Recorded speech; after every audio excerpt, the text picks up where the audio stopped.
2024 का लोकसभा का चुनाव सर पर है और पहले चरण के नॉमिनेशन हो चुके हैं।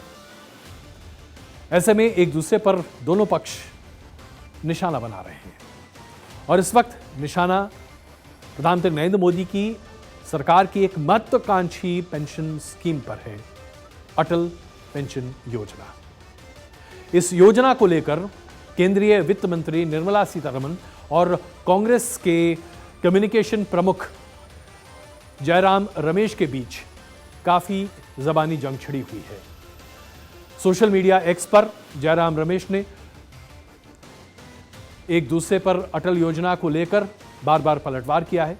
जयराम रमेश ने अटल योजना को बेकार स्कीम बताया तो निर्मला सीतारमण ने जवाब देते हुए जयराम रमेश की आलोचना की है। तो आइए सबसे पहले आपको दिखाते हैं कि जयराम रमेश ने क्या कहा।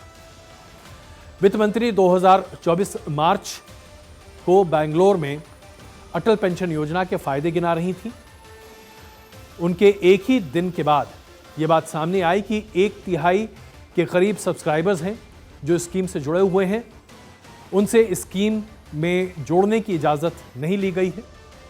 ऑफिसर्स ने अपने टारगेट्स को पूरा करने के लिए बिना इजाज़त सब्सक्राइबर्स को जोड़ा है और करीब 83% ग्राहक 1000 रुपए के न्यूनतम स्लैब में है, क्योंकि इसके लिए मासिक योगदान कम है और इस पर किसी का ध्यान नहीं जाता। ग्राहकों के लिए रिटर्न की राशि बहुत आकर्षक नहीं है, क्योंकि यह निश्चित आय पेंशन है जो बढ़ती महंगाई के हिसाब से बहुत कम है। जयराम रमेश की इस पोस्ट पर निर्मला सीतारमण ने पलटवार किया है।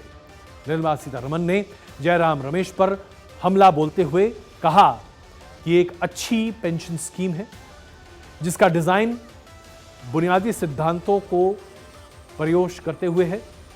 अटल पेंशन योजना को बेस्ट प्रैक्टिसेस के आधार पर डिजाइन किया गया है, जिससे सब्सक्राइबर की ओर से विकल्प नहीं चुनने तक स्वचालित रूप से प्रीमियम भरे जाने की बात कही गई है।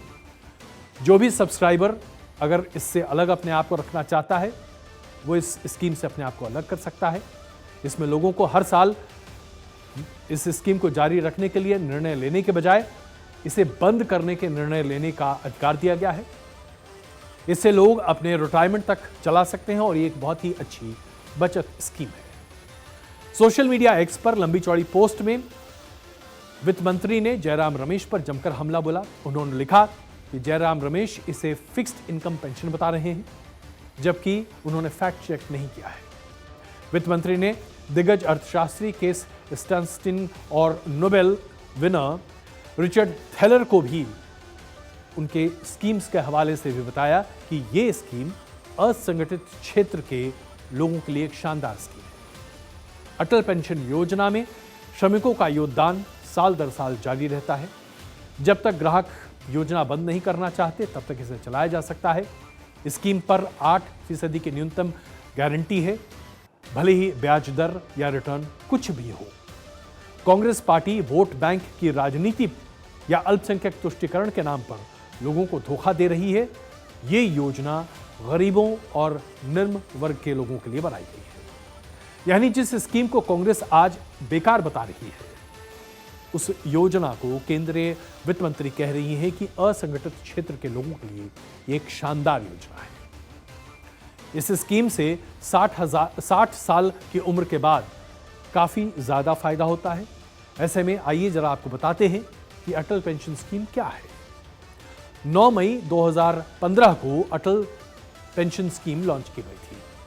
20 जनवरी 2024 तक 6 करोड़ 17 लाख से भी ज्यादा इस पेंशन स्कीम के सब्सक्राइबर हैं।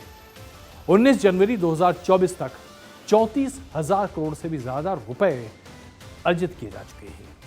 ये एक ऐसी स्कीम है जो गरीबों के लिए अहम है, क्योंकि 2014 से पहले देश में इस तरह का असंगठित क्षेत्र में काम करने वाले लोगों के लिए कोई पेंशन स्कीम नहीं थी। इस पेंशन स्कीम में उम्र भर आप पैसे जमा कर सकते हैं और मान लीजिए कि अगर एक जमाकर्ता, एक खाताधार 1000 रुपये प्रति महीना पेंशन स्कीम को चुनता है तो इस स्कीम की स्थिति क्या है।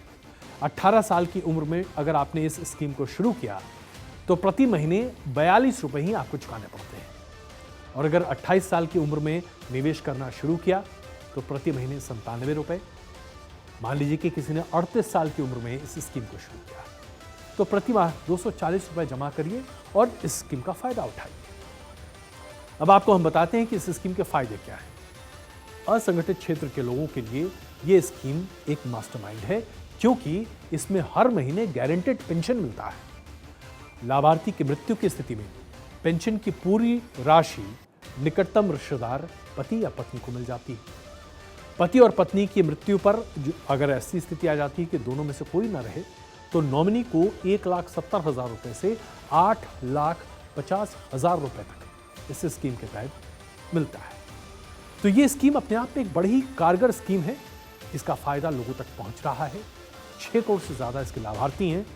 लेकिन जाहिर सी बात है, विपक्ष को लाभ नहीं, राजनीति